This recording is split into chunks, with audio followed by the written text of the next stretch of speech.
Professor TJ. ജോസഫിന്റെ കൈവെട്ടിയ കേസിലെ പ്രതിയായ പോപ്പുലർ ഫ്രണ്ട് ഭീകരൻ ഷഫീറിന് ജാമ്യമില്ല. ഷഫീറിന്റെ അപ്പീൽ ഹൈക്കോടതി തള്ളി. മുഖ്യപ്രതി സവാദിന് സഹായം ചെയ്തെന്ന ഷഫീറിനെതിരായ കുറ്റം പ്രഥമദൃഷ്ട്യാ ശരിയെന്ന് ഹൈക്കോടതി നിരീക്ഷിച്ചു. ഗുരുതര സ്വഭാവമുള്ള മറ്റ് 4 കേസുകളിലും പ്രതിയാണ് ഷഫീർ. വിവരങ്ങളുമായി കൊച്ചിയിൽ നിന്നും രേഷ്മ ബാബു ചേരുന്നുണ്ട്. രേഷ്മ, കോടതിയുടെ നിരീക്ഷണങ്ങൾ എന്തെല്ലാമാണ്? നീലിമ, ടി.ജെ. ജോസഫിന്റെ കൈവെട്ടിയ കേസിലെ 55-ാം പ്രതിയാണ് ഷഫീർ. ഷഫീറിന്റെ ജാമ്യാപേക്ഷ നേരത്തെ പ്രത്യേക NIA കോടതി തള്ളിയിരുന്നു. തുടർന്നാണ് ഷഫീർ ഹൈക്കോടതിയിൽ അപ്പീൽ സമർപ്പിച്ചത്. ഈ അപ്പീലും ഹൈക്കോടതി തള്ളിയിരിക്കുകയാണ്. ഒപ്പം തന്നെ ഹൈക്കോടതി ചില നിരീക്ഷണം കൂടി നടത്തിയിട്ടുണ്ട്. നേരത്തെ പ്രത്യേക NIA കോടതി പറഞ്ഞത് ഷഫീറിനെതിരായിട്ടുള്ള കുറ്റം ഗുരുതര സ്വഭാവമുള്ളതാണ്. പ്രഥമ ദൃഷ്ട്യാ ഈ കുറ്റകൃത്യത്തിൽ ഷഫീർ പങ്കാളിയായിട്ടുണ്ട് എന്നത് ശരിവെച്ചുകൊണ്ടായിരുന്നു പ്രത്യേക NIA കോടതി ഷഫീറിന്റെ ജാമ്യാപേക്ഷ തള്ളിയത്.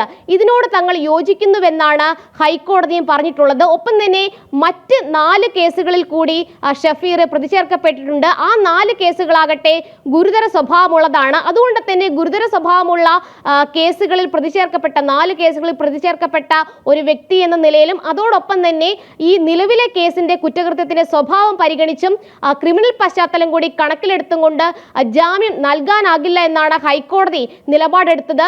ഇതിൽ NIAക്ക് വേണ്ടിയിട്ട് DSTI ആണ് ഹൈക്കോടതിയിൽ ഹാജരായത്. ഒപ്പം തന്നെ അവർ പറഞ്ഞിരുന്ന ഒരു പ്രധാനപ്പെട്ട വാദം എന്ന് പറയുന്നത് ഷഫീറിന് ജാമ്യം നൽകുകയാണെങ്കിൽ അത് രാജ്യത്തിന്റെ അഖണ്ഡതയെ അത് വലിയ രീതിയിൽ ബാധിക്കും. അതുകൊണ്ട് തന്നെ ഒരു ഘട്ടത്തിലും ജാമ്യം നൽകരുത് എന്നുള്ളതായിരുന്നു NIAയുടെ വാദം. ആ വാദം കൂടി അംഗീകരിച്ചുകൊണ്ട് തന്നെയാണ് ഷഫീറിന്റെ അപ്പീൽ ഹർജി ഹൈക്കോടതി തള്ളിയിരിക്കുന്നത്. ഈ കേസിൽ, അതായത് കൈവെട്ട് കേസിലെ ആദ്യഘട്ടത്തിൽ ഒളിവിൽ പോയിരുന്ന സവാദിന് വേണ്ട സഹായങ്ങൾ ചെയ്തു കൊടുത്ത വ്യക്തിയാണ് ഷഫീർ. ഷഫീറും PFIയുടെ പ്രവർത്തകരാണ്. എന്തായാലും ഷഫീർ, PFI ഭീകരവാദിയായിട്ടുള്ള ഷഫീറിന്റെ ജാമ്യം വേണമെന്നുള്ള ആവശ്യം തന്നെയാണ് ഹൈക്കോടതി തള്ളിയിരിക്കുന്നത്. നീലിമ, ശരി. രശ്മിയാണ് വാർത്തയുടെ വിശദാംശങ്ങൾ നൽകിയത്.